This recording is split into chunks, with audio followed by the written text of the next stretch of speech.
you can just end it for us. Okay. So we're live now, right? I have no idea what's happening. I'm just This webinar is now streaming live on Facebook. Good evening, Amen. Salem. Sorry about that. We had a little bit of technical difficulties with Facebook, but we are here now, praise the Lord. But we would like to introduce you. You know, this is Wellness Wednesday. We'd like to introduce you to Dr. Ward. She's going to give you some helpful tips on how to stay healthy during our shut-in, and give you some ideas to reimagine your leftovers. So without further ado, Dr. Ward, take it away. Good evening. I just want to share a few things. First of all, most of you have been to one of my lectures, maybe. If not, a lot of the stuff you may have heard before, but it's always good to hear things over again. So the first things, while we are all shut in and trying to come up with different ways to eat, and then to stay healthy during that time. Those are the things that I'm going to try to talk about with you guys tonight. This is my first time doing live, so if I mess up, I'm sorry. I'm trying to do the best I can. So the first thing, our goal is always to do whatever we can to stay healthy. And if you're already doing something, there's no reason for you to quit. There's no reason for you to change, to add or subtract anything within reason, but stay on the course if you are already doing something. If you're not, this is a great opportunity for you to kind of jump in and try some things while you're at home. You got nothing but time right now, so we might as well try something new. The other goal is to kind of touch on this thing. Now, what do we need to do to make our bodies like armor, to boost up that immune system and decrease all the inflammation that's in our body, and to make us more healthy as we're making these changes in our lifestyle. So first of all, I'm going to start off with what is this inflammation thing? So inflammation is how we heal. So how the body heals wounds, or how the body heals injury, and just anything that seems foreign to the body. That's how the body responds and it heals. So there's many different ways that the body can take care of that, and not all inflammation is bad. So like if you get a cut, your body's going to heal that cut. There's if you get punched in the side, or you fall down or something, you get a bruise, that's a way you bring in the inflammatory system. The immune system jumps in there too, so you heal from that. Now, where it becomes a problem is that when there's too much inflammation. So a little bit of inflammation is good. Too much inflammation is bad, and that's where we are, where a lot of the medical reports and everything are going to, that we're all redefining a lot of the disease entities that most people have now. So in their history, so diabetes, hypertension, all these things are all related. They're finding that they're all related to how much inflammation is in the body. And so one way to combat that, and as we're all thinking about this COVID-19, one way to kind of make ourselves stronger is if we decrease that inflammation, and that makes our immune system stronger. And that, heaven forbid, if we ever encounter COVID-19, that we at least have a fighting chance. So the goal is to boost your immune system, decrease the inflammation in your body. So one thing that causes a lot of, well, there are several things that cause a lot of inflammation in the body. The American diet in general causes a lot of inflammation because we use a lot of processed foods. Oh my gosh, everything in the middle. And if you've ever been on a grocery store tour with me, you know that we always shop the perimeter first. We go all the way around the perimeter, and we hardly ever go in the inside unless you're going to get like laundry detergent or paper towels or something like that. That's the only time that you would need to go in the aisles. But everything in the aisles probably shouldn't even be on your shelves, with the exception of maybe like canned goods, because if you can get some canned vegetables and things like that in there. And those would be something that you could store on your shelf, and they would be something that would be good for like right now, but that's off topic for right now. So everything that's on the perimeter are things that were meant to go bad. They're whole foods, they're fresh foods, and you have to use them within a certain period of time. What happens is like the industry driven products that are in the aisles are supposed to last a long time. So what that means is that if you're eating that, then you're introducing those chemicals and those processes to your body, and it's not going to make you live longer. It's just going to introduce more foreign things to your body and cause inflammation. So your body will see those things as, hey, what is this thing? I'm going to fight it, and it's just going to fight it everywhere in your body that it shows up. Essentially, that's like the really, really basic explanation for it. But we want to decrease the amount of inflammation by eating really good food. So one way. The other way is inactivity. So if you're not moving, getting involved in some sort of exercise or walking program or running program or something that gets you up and off of the couch. You could even just run up and down the steps in your house, run around the outside of your house. I mean, get out, get some fresh air. You can still stay at home, but get moving. Don't sit around. I know I've had several days of pajama days, but you got to get out at some point during the day, maybe 2 or 3 times a day, and get moving, because the inactivity is also one that through many pathways causes you to have a lot of inflammation in your body as well.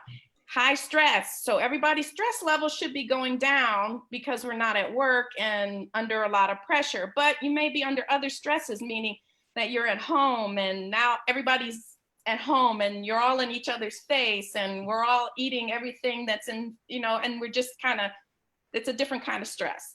But we want to do things that decrease that amount of stress so that we don't have the parts that cause inflammation in general from stress related to cortisol.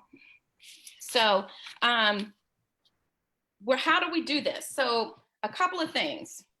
I've already talked about getting active, but mainly you want to clean up that diet. That's the big one that you can do. And so there are many diets that are out there, and basically they all they have different names for the same premise, meaning that they're eliminating all the processed foods, all the sugars, all the beans and legumes and things that will cause inflammation in your body. Like I follow paleo, mostly paleo, but a vegan diet, zone diet, whatever name you want to put on it. Nowadays, they're all geared towards decreasing that inflammation in your body at some point. So how do we do that? And I've always done that in my talk. That's the premise of my talk. Ready, set, go. Is there are several things that you have to do. You clean it up. We're trying to get back to whole foods, things that grow, things that grown, right? So meats, lean meats, vegetables, lots and lots and lots of vegetables. They will not only detox your body naturally, but they give you lots of minerals and vitamins that you need to help boost that immune system. There are some that are better than others. You want to stay towards the green leafy vegetables, the meats that are that come from healthier animals, because that's a whole nother talk that I could do, but they come from really healthy animals. Some fruits, not a lot, because there are some fruits that have more sugar than others. So you want to stick with the ones that have lower glycemic index. Green apples, green tip bananas, grapefruits, blueberries are a little bit higher, but they also have protective qualities. A lot of the berries actually are in that superfood group. So those are really good things too. Just basically just a rule of thumb. is as you're preparing your meals, or as you're thinking about these kind of things, or thinking about your veggies and things like that, eat the rainbow. So what is that? The Skittles is the rainbow. It's just like that. It's nature's rainbow. It's nature's Skittles. So every time that you look at a fruit or a vegetable, make sure that when you're looking at your plate, that you're trying to balance it with colors, natural colors, reds and oranges and yellows and greens and blues.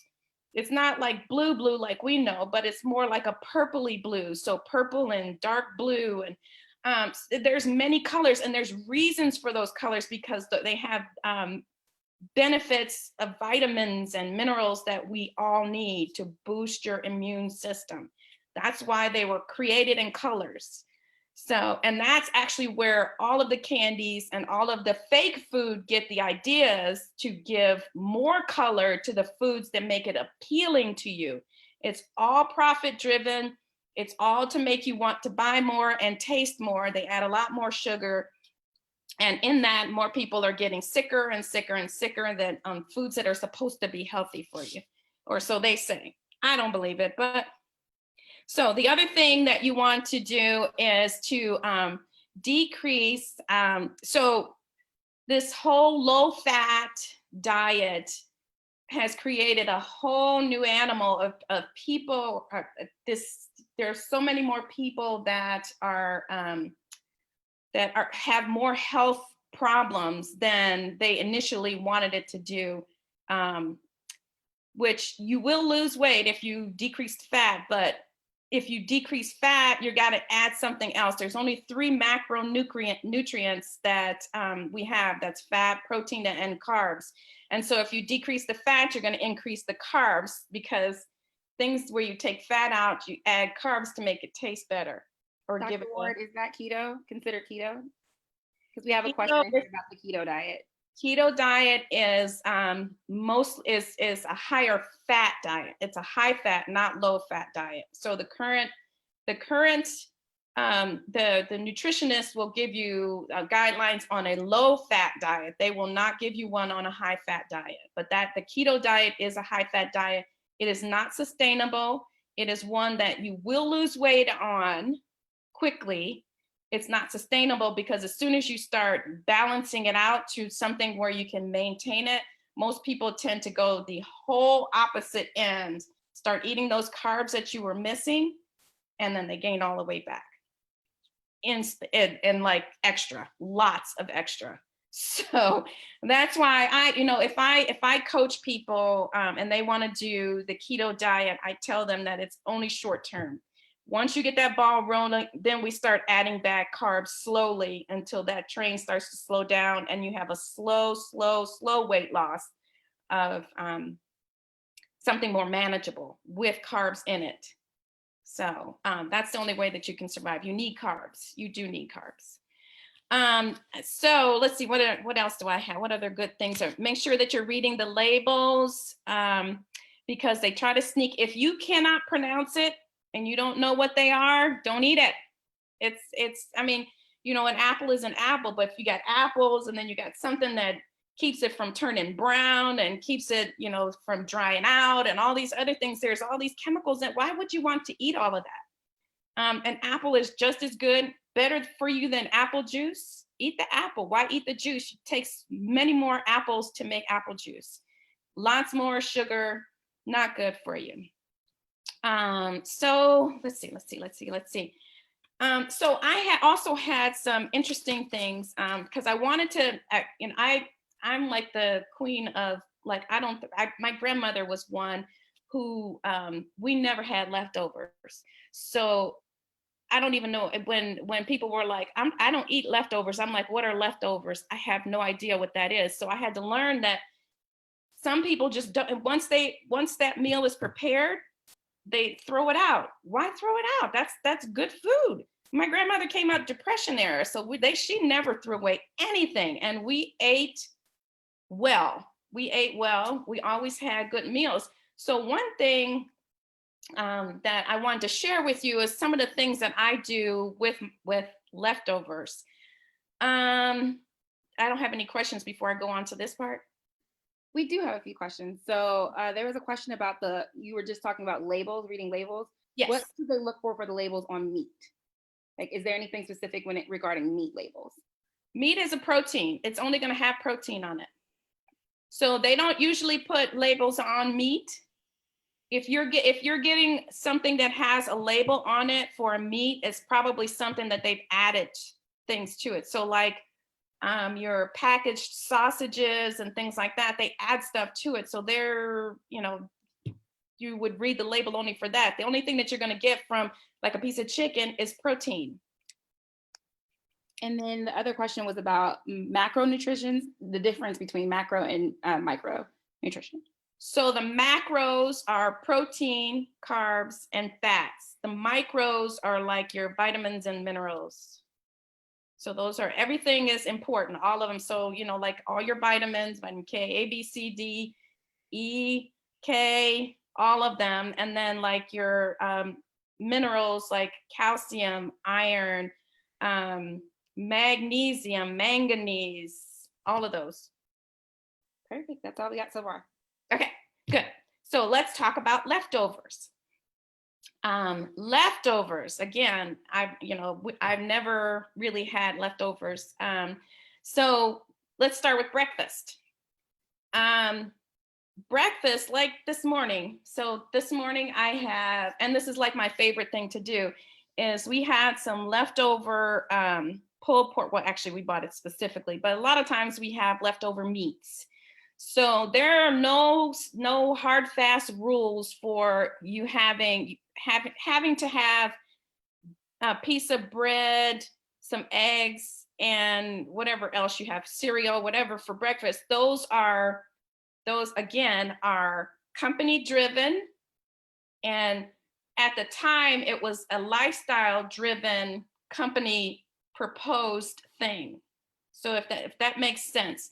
So at the time, cereal was introduced because there was a surplus of grain that they had to use up. So they created oatmeal and all of these things that we could have at breakfast. And also at that time, people were more in the fields doing more manual labor. So they were out there more active than we are now. So I throw out all the rules as far as like what constitutes what breakfast is. So for my breakfast, I usually try to have vegetables and a meat, and then something, I usually have some coffee or something like that, or tea. So leftover meat is great. So if you have any little pieces of meat, chop it up and put some, what you have leftover vegetables, great. Throw those in there, chop those up, put an egg in there and kind of bind it all together, put some cheese on it. Voila, breakfast. That's the easiest thing to do. The other thing is, and this one was really interesting. My grandmother, if we didn't eat, because she would make like, she always cooked like there were like 20 people in the house. So, here we are little kids, and we always had stuff, we always had oatmeal for the next day. But she would make oatmeal enough for all of us. And if we didn't eat all of it, well, not our individual servings, but if there were some still left in the pot, she would make, she would use that for other things. Like she would make cookies out of it or something, or, whatever. But I came up with making, how about a shake? You can put it in your smoothies because, some people put oatmeal in their smoothies. The other thing is that when I still did eat oatmeal, you can also add, eggs and a little bit of cottage cheese, put it in the blender, make pancake mix, make pancakes. It's already cooked. All you have to do is just make it smooth like a batter and you got another meal. So don't throw away that stuff just because it's in the pot. You could do that with cream of wheat. You can also do it with grits. So there's no rules that say that grits have to be, although I love my grits with some cheese and some butter, but there's no rules that say that you can't do that. Okay, try it, see if you like it. If you don't, hey, we'll come up with something else. Make a pancake, put an egg in it, put it in the pan, and then use it another way so that it doesn't seem like you're just eating reused grits again. So that's one thing. The other thing, fruits. if you have a lot of fruits in there, chop those up, make a fruit bowl. Give yourself like and put some yogurt in it. That's an easy thing to do in the morning, really fast. Add some chia seeds or something like that to it and make a whole meal out of it. Make a chia bowl. That's really good. You had some leftover sandwiches, take the bread off, chop it up, put it on a salad, make lunch. We do that a lot too. When the kids were little and we would have all these sandwiches made, if they didn't eat them, I took all the stuff out of them and, chopped up the meat. We still do the chopped up meat now, but you chop up the meat and put them on a salad. There's no sense in letting those sandwiches go bad or throwing them out. You really don't need all the bread. And if you did, just chop up one piece of the bread and toast it and then put it on there for croutons. Piece of cake, right? And make sure that you pay attention to how much dressing you put on your salad, because that's another zinger for how much you're adding to it. Add some extra vegetables, but be cautious of how much dressing. And we talk about that a lot in my other talk and also in my grocery store tour. Read the labels. They put a lot of sugar in dressings, and you don't want to go hog on eating a lot of dressing. I know it tastes really good. I have some tips on how to eat your salad so that you don't get so much on there, but you get a little salad dressing on every taste. One thing you can do is like always ask for your dressing to the side, put it in a little bowl, and every time you stab a piece of lettuce, dip it. You get just enough. You know how much is in that bowl or that cup or whatever. And every time you dip it, dip your fork first and then stab the vegetables. And then you always have a taste of salad dressing and not too much. That's how you do the 2 tablespoons. Let's see. So, pretty much everything for breakfast can also be done for lunch. But my favorite is dinner. And so I pulled out a few things on my counter here of things that I like to do. And my first favorite thing to do is a stir fry. And I put these little thingies, you see those? I buy these and I never use the little packet inside there. I just buy it because I like the little, sometimes I do, I guess sometimes I do, but a lot of times I don't, because I don't like any of the stuff that's in there. But because they have like the variety of greens that are in there, and all of these you can cook. So all the greens that come in these little bags, you can cook. So I would take something like this, and if I had some leftover meat, even if I didn't, you can always use, I usually have, and I sell my grocery list too. I usually have, if we don't have leftover chicken, I usually will have the organic canned chicken that you get from Costco. It's a nice big fat can, and the chicken is really good. It's all chicken breast, but I mean, you can use like this. These are the good kind of tuna to get.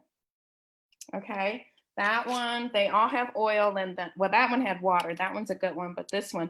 But be careful with these too, because what happens is when you get into the flavor one, this one is salmon. So you could put that on there, or put that in there too. Be careful because they put sugar.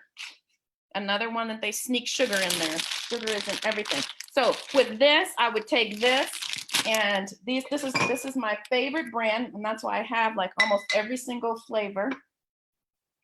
This is my favorite brand. It has no soy. I don't do soy. Soy is not good here in the United States because it is genetically modified. So this is my other one that I really love, the teriyaki. And then here's just the basic stir fry. So I do use these because these are cheats and they're fast. They do have a little bit of sugar in them, but not a whole bunch. And so I use that, a little bit of this, and whatever meat I have left over. If it's beef, chicken, I don't eat beef, but if there's any kind of meat that you have in your house, chop it up, put it in there. That's a great meal splitter. The other things that I like to do is make casseroles too. My grandmother was the queen of casseroles. She would make, if she had an egg and a little bit of milk or something, or some cheese or whatever, something to bind, she would definitely take whatever's left over and she would make some sort of casserole and it'd be perfect. You could come up with, you know, quiches are kind of like a casserole. I would not add a whole bunch of pasta to your casseroles. I would try to add whatever vegetables you have, add as much of it, vegetables in there as you can, and then add your binder with whatever it is, cheese or cheese and or eggs, and then try to keep it, you know, keep it close there. The other thing is, and I know doesn't sound good, but it was always the most tastiest thing that well, actually my mom used to make this, and so it became her thing. But she would take things and make soup. So it was mommy's garbage soup. So it was like whatever vegetables were left over in the refrigerator, she would take all of them out, throw them in a pan with throw them in a pan or in a pot with some broth and whatever leftover meat. And this would be the time where if you didn't have a lot of meat left in there, this would be a meal stretcher. So you could put whatever meat you had left over in the pot, vegetables, and then like if you wanted to be tomato based, you would use like tomato sauce or chopped up tomatoes in there and add extra water. This is my go-to bone broth. This is great. It comes in chicken and beef. And you put that in there. The thing about this that makes it different is that the sodium level is lower and it actually has protein. Yummy. You could even drink these. A lot of people drink these by themselves because they are like protein. So they drink them like tea. You can warm this up, put it in a teacup, and drink it as tea. A little bit in the morning, a little bit of seasoning or whatever. Some other things that you can use for your meats, leftover meats to reimagine. Here's a Szechuan. This one I don't use as much. It has a little bit of soy in it. This one is really. They have some questions about the sauces that you were showing. Mm-hmm. Do they come in like low sodium options? And then also can you talk a little bit about like the added sugars inside of those? Okay, so I'm looking at the sodium here. This one has the lowest sodium. This one is 260 milligrams, which is pretty typical. That's Korean barbecue. This one is teriyaki, Japanese. This one has 420. So I don't know if in this brand, I don't know if they do have a lower sodium option. This one has 800. So my recommendation is if you're going to use any of these bottled things like this, the cheats, is to not use a whole bunch. And then that way you can control how much sodium you put in there. Okay. This one, I don't know how much this one has. Oh, this one has 180 and a teaspoon though. That's kind of low. This one you probably would only put like on this, like as a marinade and then take it out so that you don't have as much of it on there. What was the other question? Added sugars.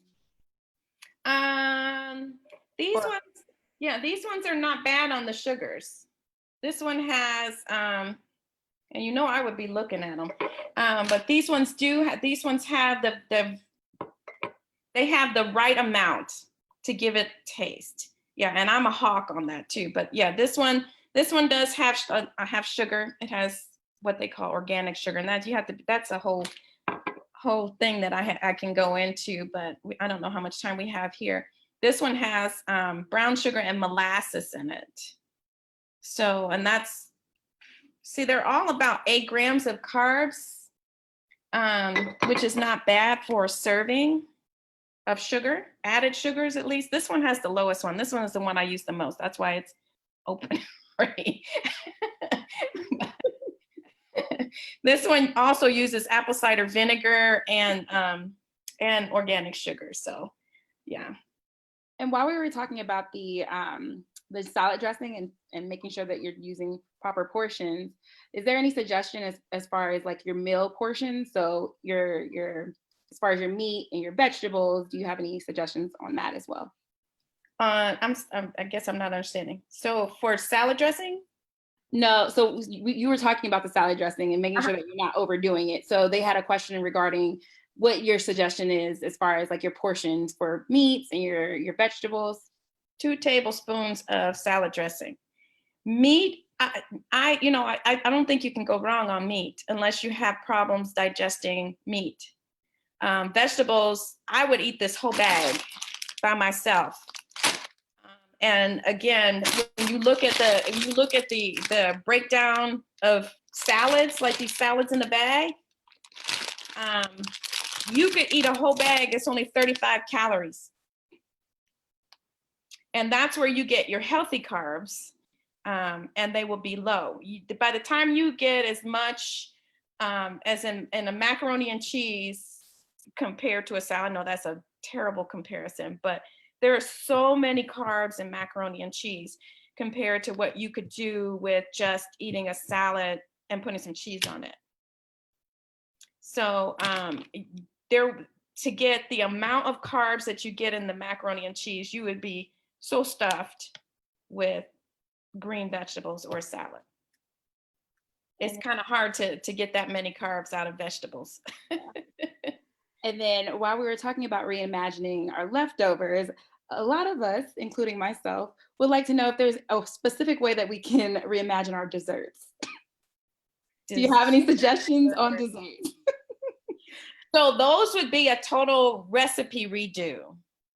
So is that what you're talking about? Because other than you just have this portion control, you just really, I never tell people to not have something, because I think that by denying yourself that treat makes it harder for you to stay on track. So my thing is, go ahead and have it, but be mindful on how much you eat. So I'm not talking about a piece like this. I'm talking about a piece like this to get that taste, so that you say, oh, your brain says, oh, well, we had it. I feel good. But don't go back for this piece. Keep it here, keep it there. And then make it look nice. So like in my talk, I have a whole bunch of totally legal and totally delicious desserts. Please, my husband hopefully will get that. Totally legal and totally delicious desserts that are good for you, and that you can dress up to make yourself feel like you're having a really, really good treat. Like my avocado chocolate pudding is the best. And you can get some Cool Whip and put it on top of there, or some Ready Whip, and just put a little tiny bit and make it look pretty. And it makes you feel better knowing that you're actually having a treat. But that treat is also good for you. But if you happen to have, like I made pound cake, and it was a better for you pound cake, but just having that little tiny sliver just said, oh, it's okay, I'm good. I don't need any more. Yep. So all that to say is it's all portion control, and when it comes to just regular desserts. But if there's a dessert that people desire, now I have a few that I've given out the recipes for. It's a recipe redo, and in that, like in my talk, you have to press that reset button, because real food is going to taste different than the food that you're used to, the way that you're used to having it. So just keep that in mind. Thank you. Mm-hmm. I like desserts too. That's why I do desserts. And so some of the other things that I really like, this one is good. This is a good marinade for fish. It's a coconut mango. It's really good. And this one is also good for fish. I just like these on fish. I don't know. These are my favorites for fish. And so let me see. I think that was, so the other things for as far as like immune boosting. So this is what I take. This is what I take every day for maintenance as far as like my immune system. I don't know if you're going to be able to find this right now. It flew off the shelf I had to go deep, deep, deep, deep to find it. But I have, this is what I take. It has all of the stuff that everybody's talking about. So the thing that a lot of people are doing is the oregano oil, the elderberry, and then it has a bunch of other stuff in there too that also boosts the immune system naturally. Okay. So this is the black seed, which is supposed to be good for your lungs and mucus. So that one is a really good one. And I think that this has that in there too. And then I don't know what I did with my oregano oil, but I told Mrs. Troy, and she might be on this call. I hope she doesn't mind that I share her story, because I told her about oregano oil. That is one that is really, really good for the immune system. It's one that you start taking almost like you do that Zicam stuff, like right when you think that you're going to get sick, or if you're feeling not well, one drop from the dropper. So I told her, she goes over to get the oregano oil, and she goes to put one drop on her tongue, and she got a whole dropper full. And I would not recommend anybody take oregano oil that way. I would recommend, if you can do the one drop and then drink something after that, I think that would be the best way to do it, but definitely not a whole dropper. I'm sorry, Mrs. Joy. I just couldn't stop laughing when you told me, but this is the other one that I use too. It's really good to boost your immune system right now with all this COVID-19 going on around here. But colloidal silver, it's a spray. You just spray it in your mouth, like 4 pumps of spray. But this one also has the oregano oil in it too. Ugh. So you don't spray a lot of it, you just drink something right after it. So those are the things that I do. And then these little things are great too, if you can tolerate them. They're just shots, and they're not like alcohol or anything. So it's not a shot of alcohol. These are shot of good immune boosting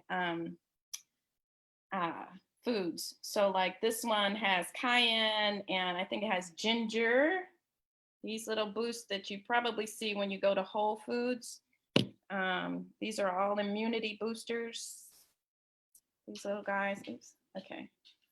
I gotta learn how to look at that camera and point it in the right direction. And then this one too. This is a wellness one, general maintenance kind of thing. And then this is another brand. It kind of separates, but this is like ginger. That's a shot of ginger. And that's another one that's, whew, you might want to just put that one in a tea. That one is really strong. But all those little shots that you see there, those are good for like a little pick me up, a little boost. If you're just feeling like you want to, a little pep, or if you're starting to feel like you're not feeling well. So I don't know. I hope I touched on everything. I guess I can leave it open to questions if people have any additional questions for me. Yep, we have a few. So they would like to know, where do you buy or purchase the sauces that you were showing earlier? The soy. Oh, this brand, Mm-hmm. this the Ocean's Halo. Yep. I get these. I think that Whole Foods might have it. Have 1 or 2 of them, and then Fresh Time.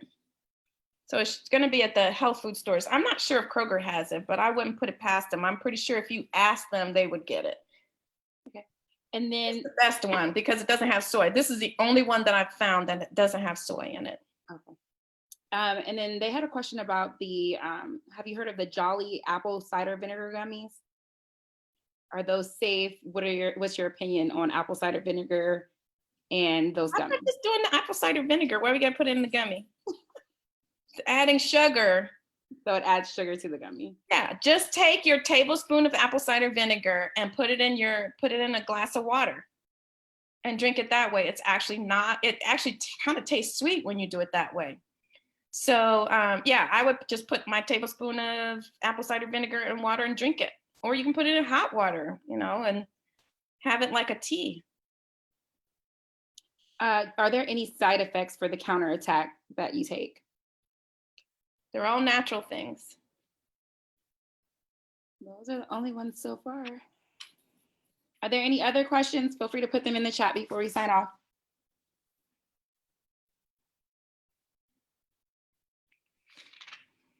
I mean, if you, let me see, I can't even imagine. Let's see, if you have allergies, then we need to clean up your diet, first of all. But secondly, if you have allergies to any of these herbs that are in here, that would be my only thing, side effects, because it has vitamin C. This is the label. The vitamin C, echinacea, it has a whole bunch of other herbs in it. And they're all for varying, the combination of them are good for your immune system. Like they have licorice root, that's good for you. That's really good for you. Echinacea is good for you.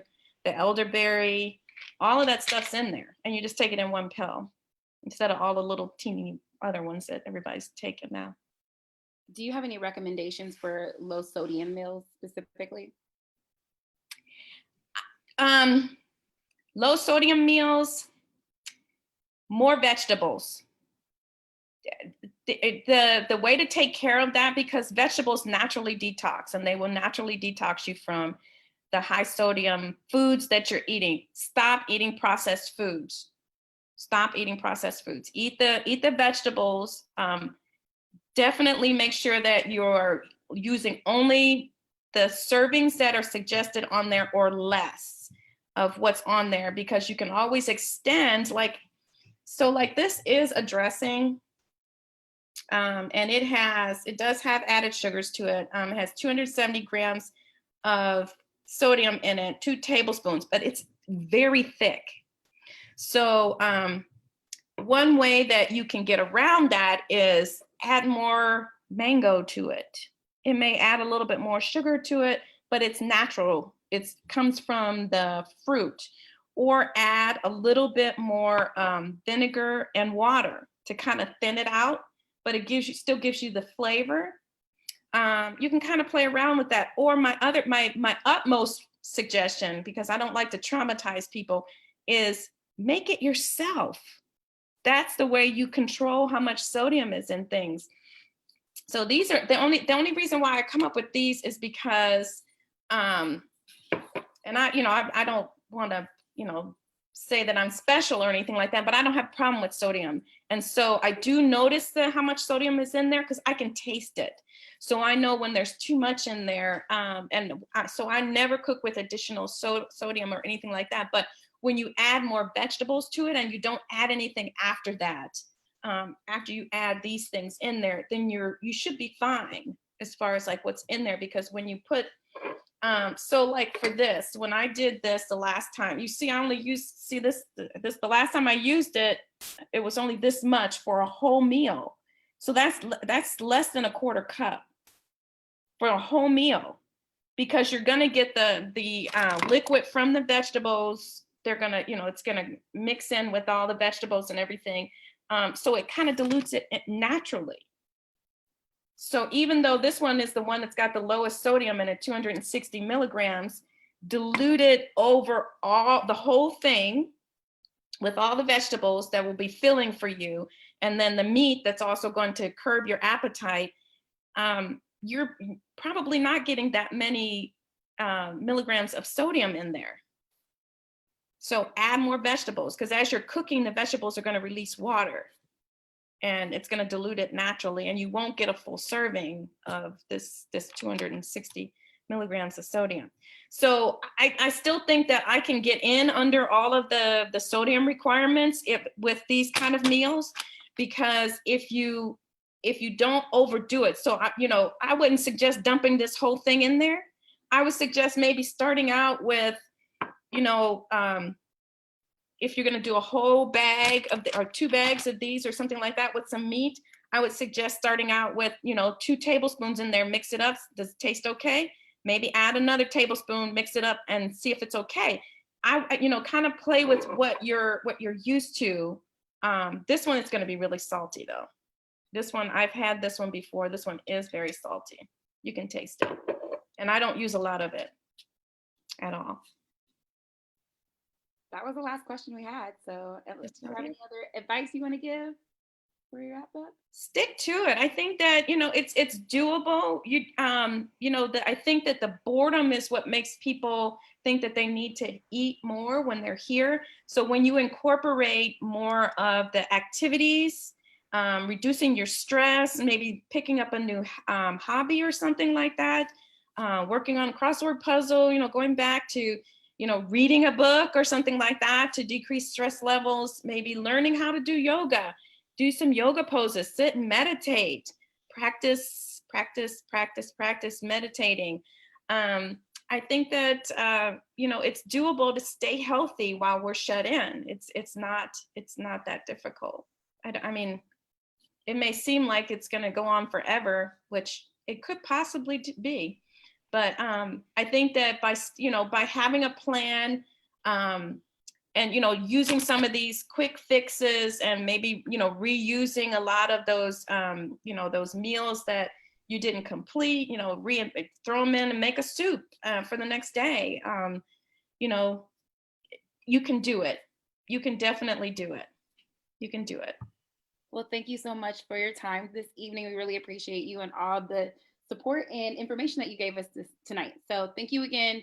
Thank you everyone who joined us, and we look forward to seeing you all join us again next Wednesday. Good night. Good night. Thank you.